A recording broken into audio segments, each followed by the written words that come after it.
Most people fail to grasp just how long eternity truly is, often confusing it with the abstract concept of infinity. However, my personal experience redefined eternity as something much more finite. Precisely 15 years, 2 months, 27 days, and a handful of strange, unforgettable hours.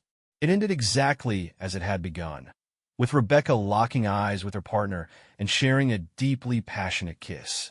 Except this time, I wasn't the one she was kissing. The first time this scene played out, it was under entirely different circumstances. It was the night I proposed, presenting her with an engagement ring and asking her to be mine forever.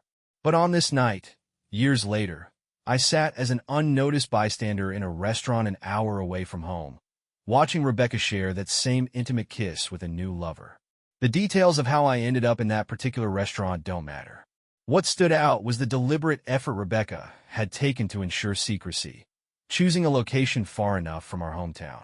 At first, I felt a flicker of curiosity, but it quickly morphed into a mix of shock, disgust, and a fury I could hardly contain. For a moment, I contemplated confronting them, perhaps even letting my anger take a physical form. But I've always been taught that hitting a woman is unacceptable, no matter the circumstances. So, I sat there in stunned silence, watching as they acted completely oblivious to anyone around them. Their comfort in their anonymity emboldened them. They leisurely enjoyed their meal, punctuating their conversation with intimate kisses. I lingered over my own dinner, even ordering dessert, all while quietly observing them. My emotions swung between anger and despair, a helpless spectator to something I never imagined I'd see. When they finally finished their meal, they rose, holding hands as they walked out together. I stayed behind, rooted to my chair, simmering in silent rage. I felt like the biggest fool on earth. For more than 14 years of marriage, and 2 years of dating before that, I had believed I truly knew Rebecca. We had built a life together, raised 2 children, and shared plans for the future. I never once suspected she could stray from me, much less with another woman. Rebecca had never shown the slightest interest in women before, not in her words, her actions, or even a casual joke. This revelation that she played for both teams wasn't the real betrayal, though. What stung the most was her infidelity, the conscious decision to redirect the love and commitment we had shared to someone else. The engagement ring I'd given her so many years ago had symbolized a timeless bond, an eternity, or so I'd thought. Apparently, some eternities come with an expiration date. I paid my bill, walked to my car, and began the drive home. Though I had planned to return Saturday afternoon, I had resolved all the issues from my business trip sooner than expected, so I was heading back Friday evening instead. It had been a long week away, and I missed Rebecca and the kids. I was even looking forward to reconnecting with her after the physical distance of the past few days, until I saw what I saw. I could have driven straight home, but being ahead of schedule, I decided to stop for dinner to break up the drive. That decision brought me face to face with the reality I never wanted to confront, and the rest, as they say, is history. By the time I pulled into the driveway, it was nearly 9 p.m. Rebecca wasn't home yet, but our daughters, Emily, 12, and Sophie, 10, greeted me with their usual excitement. I smiled and hugged them, but my mind was elsewhere, tangled in a web of doubt and questions. Had they noticed anything strange about their mother? Were they as oblivious to her actions as I had been? I prayed they hadn't seen or sensed anything, but I couldn't shake the nagging thought that their innocence might be shattered sooner rather than later. 2 hours later, Rebecca walked through the door. She must have seen my car in the garage because she paused before coming inside, likely freshening up or rehearsing her words. When she finally entered, I noticed a slight tension in her expression, a hint of discomfort that hadn't been there before. Feigning surprise, she greeted me with a carefully measured tone. "You're home early," she exclaimed, trying to sound cheerful. "I am," I replied, my voice calm but firm, watching her every move. "Figured I'd surprise you." Rebecca's forehead twitched slightly, a telltale sign she was caught off guard. "If I'd known you'd be home tonight, I would have made a nice dinner for us," she said, her voice tinged with nervous energy. She quickly pivoted, explaining that she had ordered pizza for the kids and decided to meet Lauren for wine and sandwiches downtown. Rebecca, still avoiding eye contact, asked if I remembered Lauren from her office and whether she'd ever mentioned her to me before. Despite the blatant dishonesty woven into her words, I nodded affirmatively, deciding to humor her. Rebecca followed up with a sarcastic jab, recalling Lauren as the blonde with the ample chest, and quipping about the trail of admirers she supposedly left behind. As Rebecca rambled, I couldn't help but think how she herself had a way of commanding attention wherever she went, so much so that she could probably form a football team just by walking into a room. Lauren, as I recalled, was indeed stunning, a younger woman about 26 who joined Rebecca's insurance company last year. She had the kind of beauty that turned heads, paired with an air of confidence that was impossible to ignore. Rebecca, at 39, could still hold her own in any room. Her blonde hair, curvaceous figure, and elegance made her the envy of many women and the object of desire for many men. She had only gained 10 pounds since we first met, and even now, she was a striking figure. At least she had been my striking figure. That fact, like so much else, now felt hollow. Despite the apprehension evident in her expression, Rebecca remained composed. I, on the other hand, could barely stand to be near her. Feigning exhaustion, I told her I was tired and heading to bed. She leaned in to give me a quick peck on the lips as I passed by, but I could have sworn there was a faint taste of someone else on her, a bitter confirmation of my worst fears. I went to bed but didn't sleep. The kids had already gone to bed, so when I heard Rebecca's hushed voice moments later, I knew she was on the phone with Lauren. It was a brief conversation, but I caught enough to confirm what I already knew. Shortly after, I heard the sound of water running in the master bathroom. Either I had unnerved her so much that she'd abandoned her usual caution, or she thought I was fast asleep and oblivious. Either way, my heart sank lower than I thought possible. For the rest of the weekend, I avoided Rebecca as much as I could. Between chores and taking care of the kids, our interactions were minimal. When she suggested we have a family dinner Saturday night, I curtly replied that I wasn't in the mood and left the room before she could press further. She must have realized something was wrong. I almost never spoke to her that way, but if she did, she said nothing.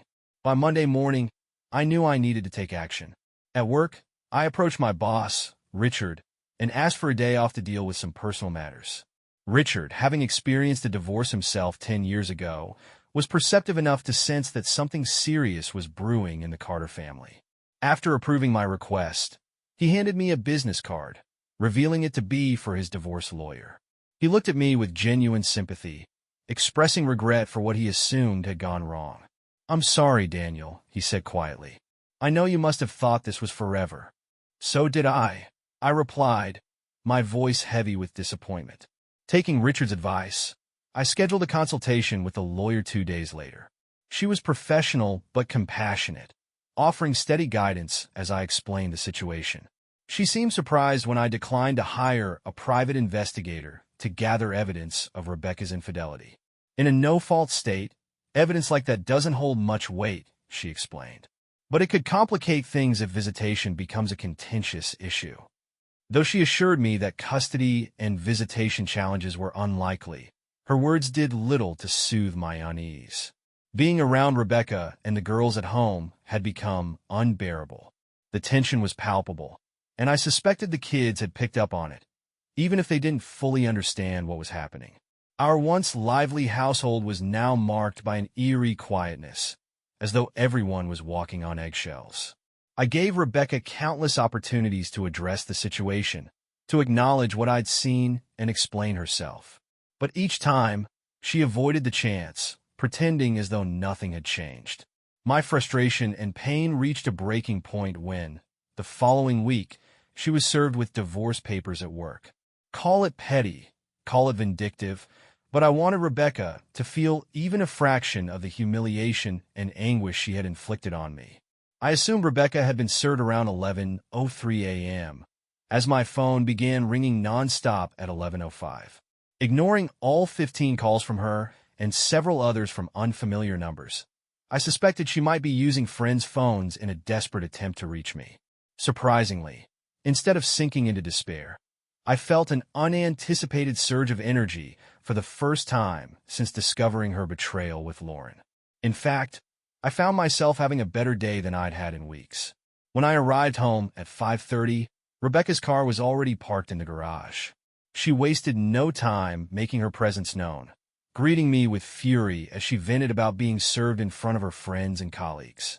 I didn't engage right away, staying silent as I entered the house and put down my belongings.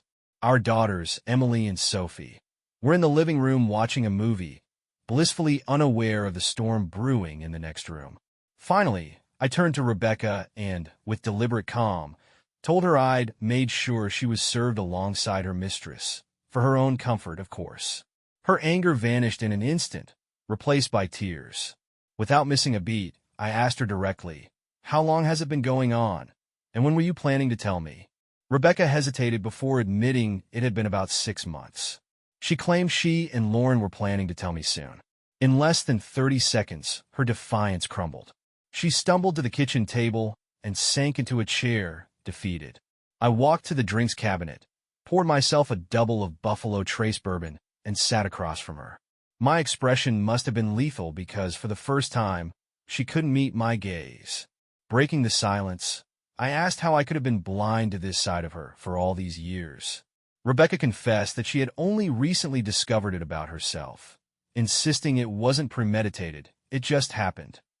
She finally looked up, holding my gaze as she said it shouldn't change anything between us. She claimed she still loved me, but needed time and support to explore this new aspect of herself. "It's my turn now," she said, her words at me like a slap. 6 months wasn't enough time for you?" I asked, my voice sharp. "If you really loved me, Rebecca, you'd remember the vows we made. You wouldn't need to explore. Fidelity isn't gender-specific. You betrayed me, and that's all that matters." She tried to argue that love could forgive a mistake, but I cut her off. "A one-time mistake? Maybe. 6 months, Rebecca. That's not a mistake. That's a choice. Every single day, you made that choice.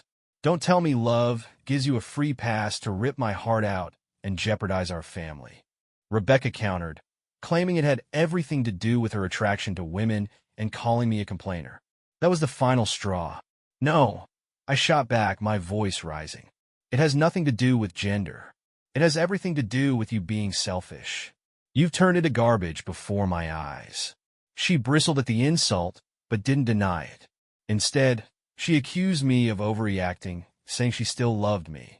Like a pet, I spat. "Not like a husband. And don't try to tell me you're not in love with her." When she denied it, I snapped, my voice now a shout. "Stop lying. I know you, Rebecca. I know what I saw. You love her, not me." Her guilty expression confirmed what I already knew. She tried to salvage the conversation, but the damage was done. "If it had been a man, at least I could have confronted him," I said bitterly. "But you've fallen in love with Lauren, and she's taken you away from me." Rebecca asked if we could at least be civil, to which I replied, "I don't know. You've torn apart our family for someone else, and you want civility?" I left her sitting at the table, unable to offer her any comfort. A few months later, I learned that the kids had been in the dark about Rebecca's affair. They had thought of Lauren as simply Aunt Lauren, a close friend of their mom's.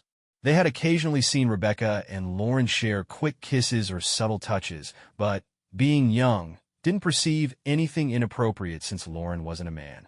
One evening, during dinner with Emily and Sophie, they mentioned how Aunt Lauren had been spending more time at the house since I'd moved out. Their innocent remarks cut me to the core. It became clear they were starting to piece together that Lauren's presence had something to do with the divorce. Living in a no-fault divorce state meant the division of our finances was straightforward, albeit painful. Rebecca got the house, at least until Emily and Sophie went off to college. I also had to pay child support, which I accepted as part of my responsibility to my daughters. Shortly after the separation, I moved into a modest apartment about 15 minutes away from my old home. While convenient for the kids, the move symbolized the end of a chapter one had once thought would last forever. Emotionally, I was crushed. Rebecca and I communicated primarily through the girls, as they were involved in numerous activities that kept us both busy. We worked hard to present a united front for their sake. even if our personal connection had been irreparably severed. Despite everything, I wanted my daughters to know we would always support them. For reasons I never quite understood, Rebecca fought hard during the divorce proceedings, dragging the process out for over a year. Even though the outcome was inevitable, her resistance left me drained. By the time the divorce was finalized, I had resolved to be polite but distant whenever I encountered Rebecca and Lauren at events like the girls' birthday parties. Family gatherings became a challenge. Though I was always invited, I often declined, offering apologies instead. I couldn't bring myself to share space with Rebecca and Lauren, knowing how their presence would test my composure. While this meant missing out on some cherished family memories, I compensated by celebrating with my daughters on my own. Birthdays and Christmas became special solo occasions, where I focused entirely on making those moments joyful for Emily and Sophie. The social fallout of the divorce was an eye-opener. Friends we had made as a couple overwhelmingly sided with Rebecca, with many expressing discomfort around me. A few even suggested, either directly or indirectly, that I deserved what had happened. The subtle judgment from those I once considered friends stung, but I didn't fight to keep them in my life. As the saying goes, adversity reveals who your true friends are, and I learned that lesson the hard way. For the first few years, I chose not to date. My heart wasn't ready for a new relationship, and I found solace in my own company. A year into my solitude, I decided to adopt a dog from the local animal shelter. When I visited, I asked to meet the 3 dogs that had been there the longest. One of them was a German Shepherd named Bob. No quirky or cutesy name, just Bob.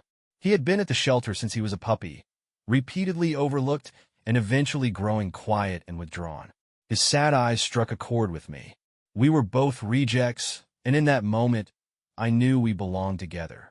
Bob and I clicked instantly. When I brought him home, he sniffed around briefly before hopping onto the couch and curling up beside me, as though he'd always been there. He was wonderful with the girls when they visited, but I think he enjoyed our quiet moments the most. We spent countless hours walking, riding in the car, or just sitting together. Bob was a great listener. His ears and expressions told me he understood everything I said, even if he never responded. Years later, Emily met a man named Jerry while attending college in Boston. They fell in love and eventually decided to get married. By then, my career in engineering was thriving, allowing me to give her the wedding of her dreams. I was bursting with pride as I walked her down the aisle, though I managed to bungle my one line during the ceremony. Under the pressure of the moment, I responded to the pastor's question with a simple, "I," instead of the proper, "her mother and I." Emily playfully chastised me after the service, but it was all in good humor. After the ceremony, I found myself seated beside Rebecca in the front row. She leaned in and whispered a snide remark about how I'd ruined my part in the wedding. Kate, seated on her other side, leaned forward with an audacious glare, as if to back Rebecca up. I shot Kate a silent message with my lips. Forget it. Checking discreetly, I made sure the pastor hadn't noticed the exchange. The tension between Rebecca, Kate, and me was palpable, but I refused to let it dampen the celebration. As the reception unfolded, I couldn't help but reflect on my own wedding day. For a brief moment, the memory brought a smile to my face, until it was replaced by the image of Rebecca and Lauren together in that restaurant years ago. Shaking the thought away, I noticed Rebecca staring at me. Her expression was tinged with sadness, and when our eyes met, she blushed and quickly looked away. It seemed I wasn't the only one revisiting old memories. I couldn't ignore how Rebecca and Lauren seemed to be having the time of their lives. They laughed easily with Emily, Jerry, and the other guests, blending seamlessly into the celebration. I found myself as one of the few single people over 50 at the reception, feeling a mix of self-pity and isolation. To distract myself, I wandered to the open bar and ordered a shot of 18-year-old Irish whiskey. With my drink in hand, I returned to my table, quietly congratulating myself for pulling off such a grand celebration. Despite the loneliness, I had done well for Emily on her special day. 3 years later, I prepared to step into the role of father of the bride once again, this time for my youngest daughter, Sophie. This wedding marked a turning point for me. I finally decided not to attend alone. After years of solitude, I made a real effort to open myself to new connections. One evening, 3 weeks after returning from a 3-day work trip out of state, I found myself stopping at a small bar and restaurant about an hour from my apartment. Normally, I avoided such places since I wasn't a fan of country western music, but their advertisement for pork barbecue drew me in. The food turned out to be fantastic, and as the DJ started playing music around 8 p.m., I scanned the room, wondering if there might be someone worth striking up a conversation with. That's when she walked in, a stunning black woman, around 30 years old, with a face that could only be described as angelic. She was breathtaking, and I couldn't help but wonder why someone like her, young, beautiful, and seemingly out of place, was at this bar. Then again, there I was, the lonely older white guy who probably looked equally misplaced. Despite the age gap, I decided to take a chance. I motioned to the bartender and asked him to put her drink on my tab. The bartender relayed the message, gesturing in my direction, and to my surprise, she walked over to thank me. I invited her to sit down, and she accepted, introducing herself as Jade. We ended up having a pleasant evening of conversation, during which she caught me off guard by suggesting we head back to her place. Without much hesitation, I agreed, and we started towards the door. As we left, a man wearing a cowboy hat approached Jade and casually kissed her on the cheek. Stopping abruptly, I looked at her in confusion. Sensing my discomfort, Jade introduced the man as her husband, Fred. She explained their open arrangement and asked if Fred could join in. Fred gave a grin that only deepened my discomfort, casually mentioning their lifestyle. Stunned, I raised my hands and firmly told them both I wasn't interested. Without another word, I walked out, shaking my head as I headed to my car. Still hopeful for companionship, I turned to my church. That's where I met Carrie, a 50-year-old divorcee with long black hair, a fit figure, and a bright smile that could light up a room. We hit it off quickly, and after a few dates, she came over to my apartment. One evening, as things got more intimate, she began muttering her ex-husband's name, Jim. The situation worsened when she screamed it during moments of passion. I stopped immediately, pulling away to explain that I wasn't Jim. Instead of embarrassment, Carrie responded with anger, demanding to know why I had stopped. The moment left me speechless, and I quietly drove her home. Needless to say, there was no fifth date. Hoping for a more meaningful connection, I turned to a trusted colleague, Allison Webb. Allison, a 42-year-old recently divorced blonde with a curvy figure, had been a friend for over a decade. She knew my story, and I knew hers. What began as a casual evening of dinner and dancing turned into several wonderful nights together. By the time we grew closer, we already had a solid foundation of mutual understanding. When Sophie's wedding approached, I invited Allison to be my date. She hesitated, expressing concern about how Rebecca might react. I reassured her by joking that she'd need approval from my wingman, Bob, a 45-pound German Shepherd mix with discerning taste. She laughed, calling me peculiar, but agreed to meet Bob. After earning his approval, she happily accepted my invitation, much to the girl's delight. Rebecca, however, was far less pleased. She greeted Allison with icy disdain, and during the rehearsal dinner, her discontent became obvious. Finding Rebecca alone, I decided to confront her directly. "What's your problem with Allison?" I asked, keeping my tone calm but firm. Rebecca sneered, replying sarcastically, "What are you doing? Dating Girl Scouts now?" Her jab didn't faze me. "Jealousy doesn't suit you, Rebecca," I said, smirking. "Especially since Allison is your age, and Lauren's too, in case you forgot. Besides, you're the one who traded me for a younger model." Rebecca rolled her eyes, but offered no comeback. A year later, Allison became my second wife, and life moved on. Years later, I received a call at work informing me I was a match for someone in need of a bone marrow transplant. The prospect of saving a life thrilled me, and despite the inconvenience of the procedure, I agreed without hesitation. While I'm not particularly religious, I've always believed God works in mysterious ways. For days later, during a call with Emily, she mentioned that Aunt Lauren had found a bone marrow match and that she and Rebecca were deeply involved in the process. My heart sank. Through Emily, I sent my best wishes, making it clear I harbored no ill will. Still, I avoided direct contact with Rebecca and Lauren, knowing it would only lead to regretful words. Later, as I arranged for flowers to congratulate Lauren, the coincidence struck me. Matches were rare, too rare for this to be random. Suspicions rising, I called the registry under the guise of optimism and pressed for information. Hesitantly, the contact admitted it was the first time a donor had figured out their match. Furious, I realized Rebecca's mistress was the match. The woman who tore my marriage apart now expected me to save her life. My anger outweighed my moral obligation, and I called the registry to decline. The receptionist pleaded with me, emphasizing how rare matches were, but my resolve didn't waver. I apologized for the inconvenience and ended the call. When I told Allison, she was livid. Unaware of the full story, she accused me of letting revenge cloud my judgment. For the first time, I saw her truly angry, and when I explained the situation, she remained unimpressed, accusing me of withholding life over personal grievances.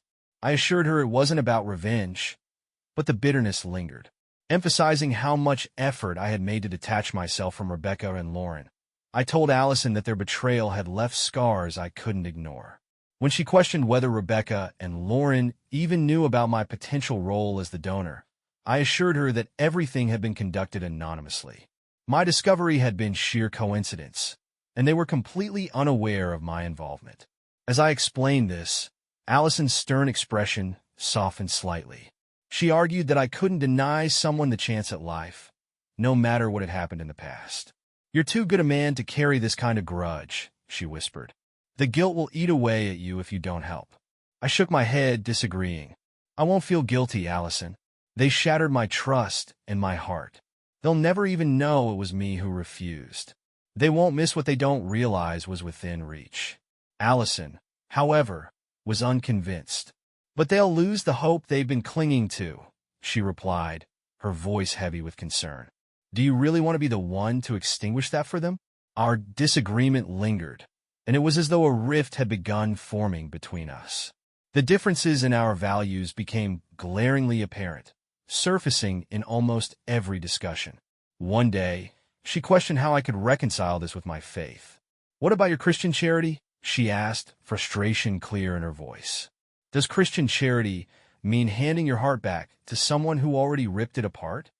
I countered, trying to keep calm. She called my reasoning absurd, which only fueled my determination. "They didn't just break my heart, Allison. They dismantled my entire world. You're asking me to pretend none of that happened, to act as if it's normal to give them a second chance at happiness when they stole mine." Allison pressed on, insisting that Rebecca and Lauren had moved on and built a life together, and that I should let the past go. "They've been married longer now than Rebecca was married to you," she said pointedly. Her words stung, but I replied quietly, "Exactly. They made their choice, and now they can live with it. Or not. I don't care." A few days later, I decided to step away from the tension at home. "I'm heading to the range for a while," I said as I grabbed my keys. "Just don't forget to shower before dinner," Allison reminded me. "The girls are coming, and I don't want you smelling like gunpowder." Shooting had always been my way of clearing my head. At the range, I put 500 rounds through my 9mm, pouring all my frustration into every shot. There was something deeply meditative about the focus required. The more I concentrated, the more relaxed I felt afterward. When I returned home, the scent of roast filled the house. The table was set for 6, and I hoped Allison had made those little brown potatoes I loved. After a quick shower, I poured myself a glass of rye whiskey and brought Allison her usual glass of wine. She looked nervous, which I chalked up to her desire to make dinner perfect for the girls and their husbands. I kissed her on the lips and reassured her everything was fine. I was in the living room, engrossed in reading on my laptop when the front door opened. To my surprise, Emily and Sophie walked in, not with their husbands, but with Rebecca and a disheveled-looking Lauren in tow. My heart sank. It took every ounce of restraint not to lash out. I shot Allison a sharp glare, immediately suspecting she had orchestrated this ambush. As I stood to greet them, I hugged my daughters warmly, but ignored Rebecca, and Lauren entirely. Despite my cold reception, they greeted Allison with exaggerated enthusiasm, whispering and exchanging glances. Not born yesterday, I recognized the setup for what it was, a carefully planned intervention. Part of me wanted to grab my phone, walk out the door, and leave them to their meddling. Instead, I decided to face it head-on. When the awkward dinner began, the conversation revolved around Lauren's illness, though I refused to participate. I remained silent, sipping my drink and wearing an expression I hoped would discourage further probing. After dinner, we moved to the living room, and the tension hung in the air like a heavy fog. I decided to break the silence. "Who's going to speak first?" I asked, my tone cutting. "Will it be the woman who betrayed my trust to arrange this? The one who shattered my heart and now thinks I owe her a favor? Or the one who helped steal a wife from her unsuspecting husband and now needs my help to keep breathing?" As I spoke, I made deliberate eye contact with each woman. None of them could hold my gaze. Even Allison looked flustered, and it was Emily who finally stepped up. "Dad," she began, her voice tinged with frustration. "I know you're still angry at Mom and Aunt Lauren, but this isn't about the past. This is about saving a life. Refusing to help is petty and childish. It's beneath you." I took a measured sip of my whiskey before responding. "Emily," I said evenly, "every decision in life has consequences. Your mom and Lauren made theirs years ago, and now those choices have come full circle. They never thought there'd be real consequences, but here we are." I continued, my voice steady but firm. "You think this is revenge? Maybe it is.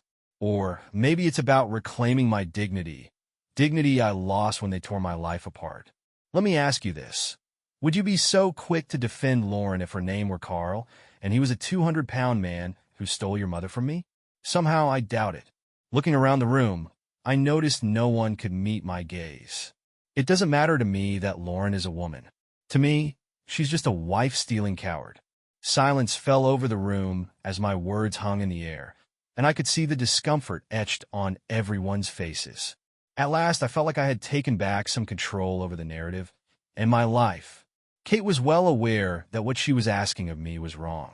Her eyes, fixated on the carpet, betrayed the guilt she was trying to suppress. Seated beside her on the couch, Rebecca reached over and gently squeezed Kate's hand in a silent show of support. I, however, wasn't buying it. I made it clear that my decision was not about revenge. It was about my genuine disdain for Kate. I told them both that I had no intention of helping Kate in any way ever. I reminded them how little communication I had with Kate during the 17 years she had been with Rebecca. There was no love lost between us. Rebecca sniffled, fighting back tears, and asked if I hated her so much that I would deny someone else the chance to live. She tried to appeal to the love I had once felt for her, suggesting that offering my bone marrow could be seen as an honorable act, a noble gesture. I wasn't buying her narrative, though. I shot back. "Honor? You, of all people, lecturing me about honor?" I called her out for being a mistress, a woman who had broken my heart, and told her she had no moral ground to stand on when it came to honor. My voice grew louder as my anger surged, and I wanted to tell them all, especially Allison, to burn in hell and leave me alone. But instead, I took a few deep breaths, trying to regain some control.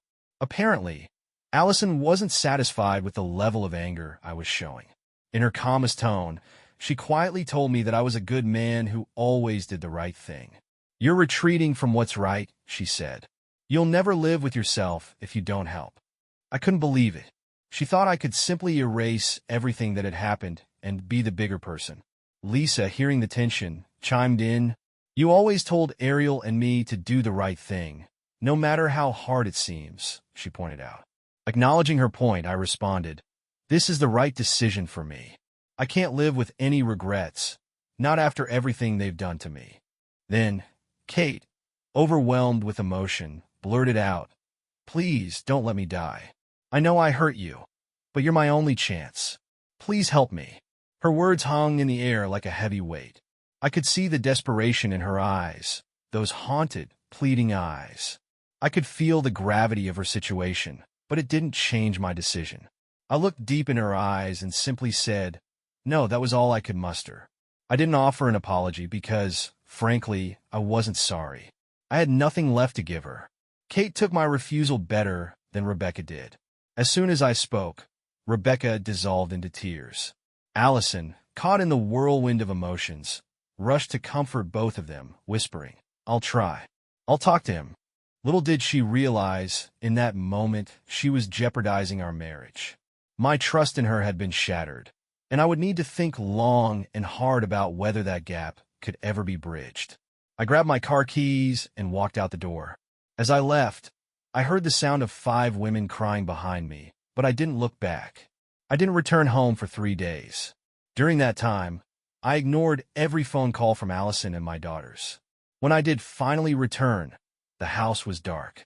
A quick scan confirmed that Allison had packed up and left, taking only a suitcase and some clothes. The rest of the house was left untouched. I packed my own bag, taking most of my belongings with me, and left my wedding ring on the kitchen table. 3 days later, at work, I received an anonymous call. It was Allison, of course.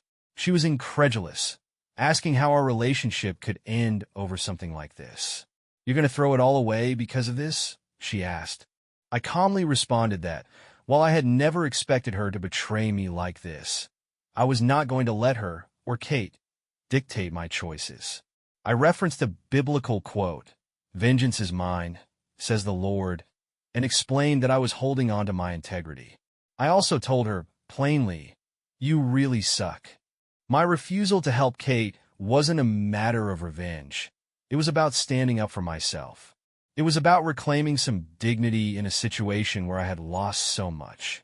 2 months after the divorce, I learned that Kate had passed away. I didn't follow her case, and neither of my daughters informed me about it. I saw it in the local obituary, and it didn't stir any significant emotions within me.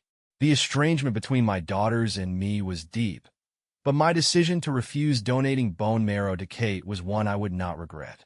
The bone marrow registry completely cut me off after my refusal, and I was fine with it. It wasn't like I expected to get another match. Bob, my loyal German Shepherd, had become a bit moody over the last year, not thrilled with any of the women I brought home. But at 62, I wasn't really seeking a third wife. Surprisingly, I still found my share of companionship. Turns out that at my age, eligible women outnumbered eligible men by about 4 to 1. And if she was healthy, there was a good chance that we would enjoy a night together. Sure, we couldn't frolic like we used to, but more often than not, I found comfort in those moments. I jokingly referred to them as my handsome old singletons. I hadn't spoken to anyone in my family for over 4 years when my youngest, Ariel, called to tell me that Rebecca had passed away a few days earlier. She thought I should know and invited me to the funeral. We had 15 good years together, and we had 2 daughters, so I figured it was the least I could do. Maybe it would help me repair my relationship with the girls. I sat at the back of the church, alone. The ceremony was respectful, but my mind was elsewhere. Afterward, I approached my daughters and their families. They greeted me shyly, with polite hugs from the girls, firm handshakes from their husbands, and awkward greetings from my 3 grandchildren. We headed to a nearby restaurant for some food and conversation. It wasn't long before Lisa fired the first shot.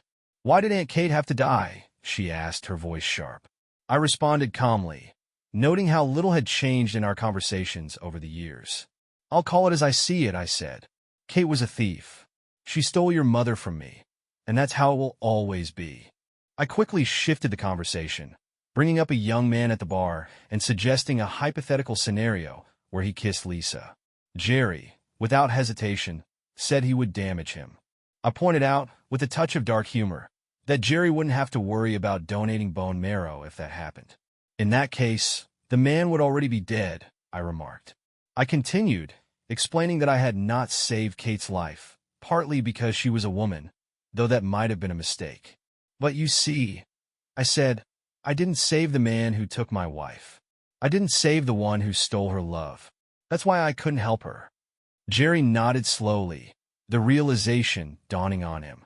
As he looked around the room, I saw understanding beginning to spread across their faces. I added quietly, "I'm not proud of my decision, but I'm not ashamed of it either. Kate didn't deserve my compassion, Not after what she did. Ariel asked, her voice trembling slightly. How could you withhold compassion if you ever loved her? I answered honestly. I did love your mother deeply. But when she betrayed me, when she broke my heart, most of that love turned to hate. The room fell into silence. Tears welled up in the eyes of the adults around the table, while the children looked confused and uncertain. I recognized that it would take time for us to process everything that had happened. Let's not dwell on the past, I said, my voice softer. We all need time to come to terms with it. Life goes on.